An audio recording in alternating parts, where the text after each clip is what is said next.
अस्सलाम वालेकुम स्टूडेंट्स, मेरा नाम है सिफ अली और आप लोग देख रहे हैं मोटिवेशनल तखान अकेडमी। स्टूडेंट्स, उम्मीद करता हूँ आप लोग सब खैरियत से होंगे। आज हम एक नया चैप्टर स्टार्ट करने वाले हैं, डायनामिक्स। इससे पहले आप लोगों ने काइनेमिक्स पढ़ा, class 9th class first year. Kinematics में हमने ये पढ़ा कि कोई ऑब्जेक्ट मूव कर रहा है, मतलब वो ऑब्जेक्ट मोशन में है तो वो कैसे मूव कर रहा है, इसका वेलोसिटी क्या है, इसका एक्सेलरेशन क्या है, इसका स्पीड डिस्टेंस कितना ट्रेवल कर रहा है। ठीक है, हमने देखा हाउ इट मूव, ये हमने स्टडी किया अभी तक। अब हम देखेंगे कि कोई ऑब्जेक्ट मूव कर रहा है, कोई ऑब्जेक्ट मोशन में है। ठीक है, तो अब हम ये नहीं कहेंगे कि ये कैसे मूव कर रहा है, हाउ इट मूव। अब हम ये कहेंगे कि ये क्यों मूव कर रहा है, ये मूव क्यों कर रहा है, इसकी बिहाफ पे इस पे कुछ ना कुछ फोर्स या कुछ ऐसे टर्म्स लग रहे हैं जिसकी वजह से वो हरकत में है। ठीक है, हम वो चीज़ें डिस्कस करेंगे। तो आप मोशन से आप फोर्स को अलग नहीं कर सकते। जहाँ पे मोशन होगा वहाँ पे फोर्स खामखा लगेगा। विदाउट फोर्स कोई भी ऑब्जेक्ट एक जगह से दूसरी जगह पर हरकत नहीं कर सकता, या ऐसा हो सकता है कि दोनों शिफ्ट में सेम काइंड ऑफ फोर्स लग रहा हो। फॉर एग्जांपल, हमारे पास ये एक ऑब्जेक्ट है, इस पे 5 न्यूटन फोर्स इस साइड पे लग रहा है और 5 न्यूटन फोर्स इस साइड पे लग रहा है। तो इन केस में ये हम कह सकते हैं कि ये क्या है, ये एक इक्विलिब्रियम कंडीशन में है, ये अलग केस है। ठीक है, तो हम देखेंगे कि कोई भी ऑब्जेक्ट अगर हरकत कर रहा है उसके पीछे फोर्स है। अब वो फोर्स क्यों लग रहा है या वो फोर्स लगना लाजमी है, ठीक है, वो हम देखेंगे।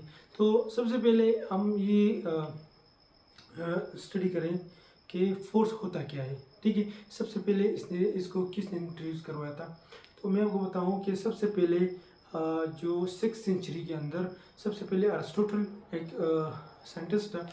ठीक है, हम उसको अभी साइंटिस्ट कह सकते हैं क्योंकि उसने फिलोसफिकली इस यूनिवर्स को स्टडी किया था और उसको एक्सप्लेन किया था, कोई मैथमेटिकली प्रूफ नहीं दिया था।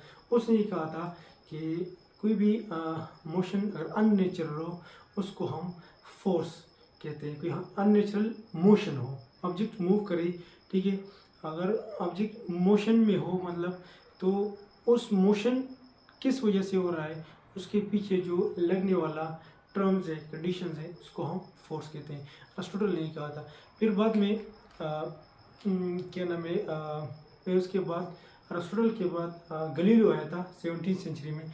उसने फिर फर्दर कांस्टेंट वेलोसिटी के अंदर बात की। कांस्टेंट वेलोसिटी और रेस्ट जो है वो सेम चीज़ें हैं। ठीक है, अगर कोई भी एक्सटर्नल फोर्स न लगे, तो अगर ऑब्जेक्ट रेस्ट में है तो रेस्ट में ही रहेगा, अगर ऑब्जेक्ट कांस्टेंट वेलोसिटी के साथ मूव कर रहा है तो मूव ही करेगा। तो उसने मैथमेटिकली कोई प्रूफ नहीं दिया या कोई मैथमेटिकल रिलेशन नहीं दिया उसने। तो उसके बाद न्यूटन आता है 17th सेंचुरी के अंदर, लेट थोड़ा सा। तो उसने फिर फर्दर इन्हीं कंसेप्ट को जहन में रखते हुए एक मैथमेटिकल इक्वेशंस फार्मूले दिए, लॉज दिए कि किस तरह कोई ऑब्जेक्ट अगर मूव कर रहा है तो वो मूव की वजह जो है फोर्स और मोशन के अंदर जो रिलेशनशिप पाया जाता है उसको उसने एक्सप्लेन किया। फर्दर उसने फिर 3 लॉज दिए, 3 लॉज ऑफ मोशन, उसको हम स्टडी करेंगे बाद में। तो आज हम ये देखते हैं कि फोर्स होता क्या है। सबसे पहले हम फोर्स की डिफिनीशन से शुरू करेंगे। को शुरू करने से पहले अगर आप लोगों ने हमारा चैनल सब्सक्राइब नहीं किया होगा तो काइंडली सब्सक्राइब कर दीजिएगा, क्योंकि आने वाले जो लेक्चर होंगे वो आपको मिलती रहे। तो आज हम जो टॉपिक है हमारा वो है फोर्स को हम देखेंगे फोर्स होता क्या है। इससे पहले आप लोगों ने जो ग्रेड 7th 8 है उसमें फोर्स को भी पढ़ा होगा। उसमें हम फोर्स को कहते हैं कि force is a kind of push और pull on an object. Force क्या है कि किसी भी ऑब्जेक्ट के ऊपर आप ऐसे पुश करते हो ऑब्जेक्ट को या ऑब्जेक्ट को पुल करते हो, इसको हमने फोर्स कहा था। ठीक है, ग्रेड 7 8 में। तो अब हम थोड़ा सा इसको मॉडिफाई करेंगे, एक साइंस के लिहाज से देखेंगे, फिजिक्स के बिहाफ पे कि फोर्स होता क्या है। देखो, पुश और पुल तो है, ठीक है, कि किसी भी ऑब्जेक्ट को हम पुश करते हैं या किसी भी ऑब्जेक्ट को हम पुल करते हैं, इसको हम फोर्स बोलते हैं। ठीक है, तो थोड़ा सा मजीद जाके हम ये कहते हैं, अगर आपके पास ये ऑब्जेक्ट जो है ये रेस्ट में स्टेशनरी है, क्या है, स्टेशनरी है।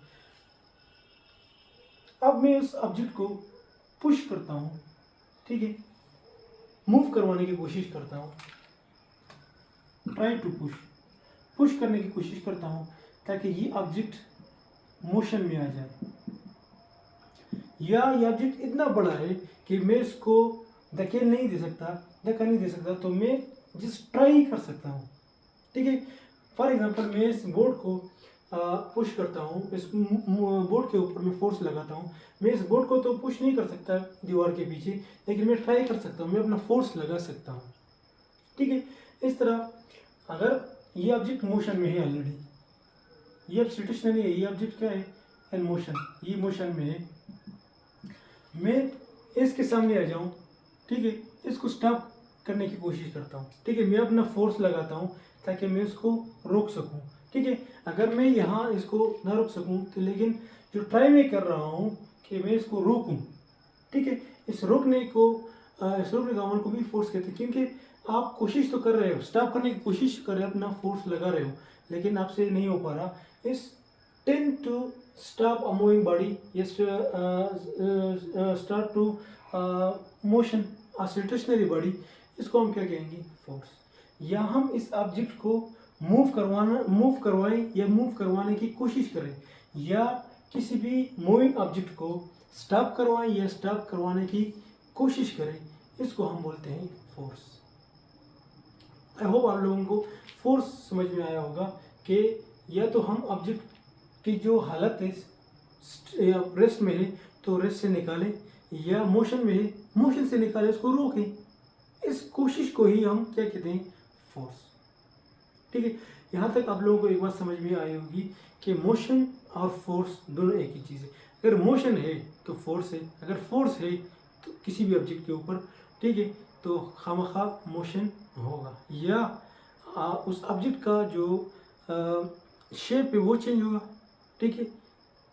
फॉर एग्जांपल आप कैन के बोतल पे फोर्स लगाते हो, ठीक है, वो मूव नहीं करता है, लेकिन अपना शेप या साइज चेंज जरूर करेगा, ठीक है।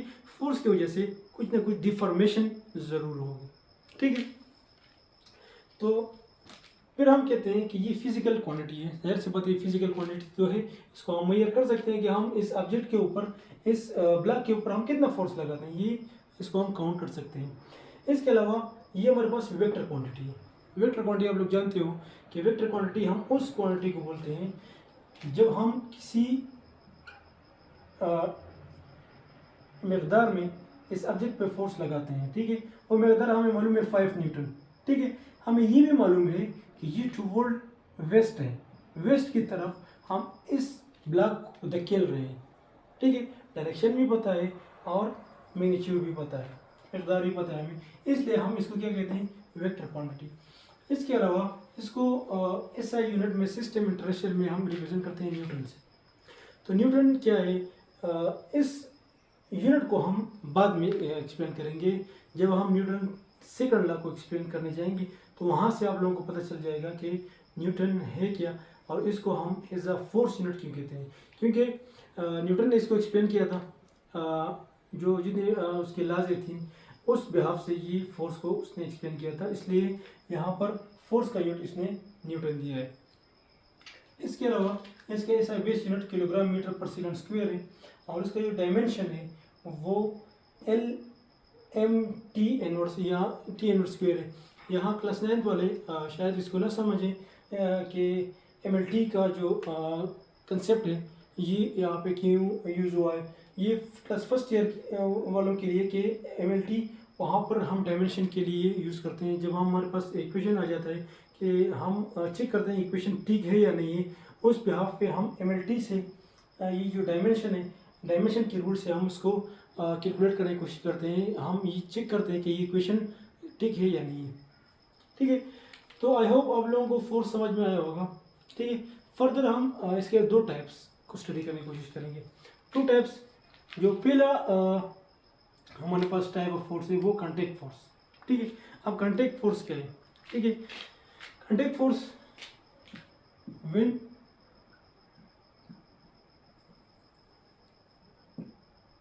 two bodies are physically and touch.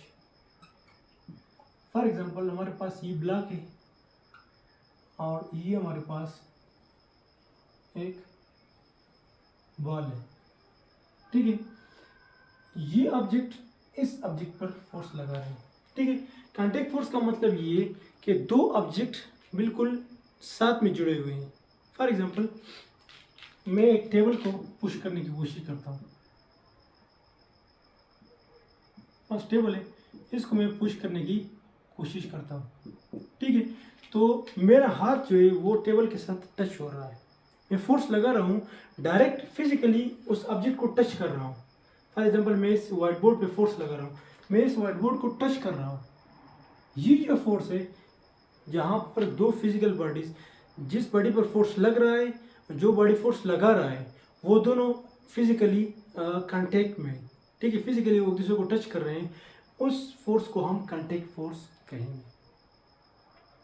इसके अलावा नॉन कांटेक्ट फोर्स को हम डिस्टेंस फोर्स भी कहते हैं, डिस्टेंस फोर्स, और इसको हम फील्ड फोर्स भी कहते हैं, distance force at a distance भी कहते हैं, फील्ड फोर्स। इसका मतलब ये कि इस ऑब्जेक्ट पर फोर्स लग रहा है इस ऑब्जेक्ट की वजह से, ठीक है, लेकिन ये डायरेक्ट फिजिकली टच नहीं है, फिजिकली ये एक दूसरे के साथ नज़दीक नहीं आए हैं, एक दूसरे से बहुत दूर है, लेकिन इसकी वजह से इस ऑब्जेक्ट पर फोर्स लग रहा है। फॉर एग्जांपल हम स्पेस में, ठीक है, स्पेस में क्या जो इंटरनेशनल स्पेस स्टेशन है उसके अंदर है, वहाँ पर भी हमें कोई चीज़, कोई ऑब्जेक्ट, कोई बॉडी हमें खींचने की कोशिश करती है या नहीं करती। फॉर एग्जांपल हमारा अर्थ है, वो हमें अट्रैक्ट करता है, ठीक है, अट्रैक्ट करता है, हमें फोर्स लग रहा है, ठीक है। वो तो हमारे ऊपर कोई रस्सी तो नहीं बांधी है अर्थ ने, ज़मीन ने, हमारा जो प्लेनेट है उसने तो कोई भी रस्सी, किसी भी किस्म की जाल नहीं लगाया है, तो हम पर फोर्स लग रहा है। किस वजह से लग रहा है? एक फील्ड की वजह से लग रहा है, मतलब ग्रेविटेशनल फील्ड, मैग्नेटिक फील्ड, ठीक है। तो ग्रेविटेशनल फील्ड आप ले सकते हो, ग्रेविटेशनल फील्ड, जिसके अंदर बहुत सारे जो सारे आसमानी बॉडीज हैं, प्लैनेट्स हैं, स्टार्स हैं, उसके इर्द गिर्द जो फील्ड होता है, अट्रैक्टिव फील्ड, ठीक है, उसको हम ग्रेविटेशनल फील्ड कहते हैं। उस ग्रेविटेशनल फील्ड के अंदर हम ये बात देखते हैं कि किसी भी किस्म की फिजिकली टच नहीं होता, फिर भी वो दूसरे ऑब्जेक्ट्स को अपनी तरफ खींचते हैं। तो इस तरह नॉन कांटेक्ट फोर्स को हम कहते हैं कि ये ऐसा फोर्स है जिसके अंदर दो बॉडीज एक दूसरे पे फोर्स तो लगाते हैं, लेकिन वो फिजिकली टच नहीं होते। आई होप आप लोगों को ये टॉपिक समझ में आया होगा। इंशाल्लाह हम नेक्स्ट टॉपिक न्यूटन लॉज से स्टार्ट करेंगे। न्यूटन लॉज में हम फर्दर फोर्स को इंट्रोड्यूस करेंगे, फर्दर हम फोर्स को एक्सप्लेन करने की कोशिश करेंगे with the help of Newton laws. तब तक के लिए अल्लाह हाफिज़।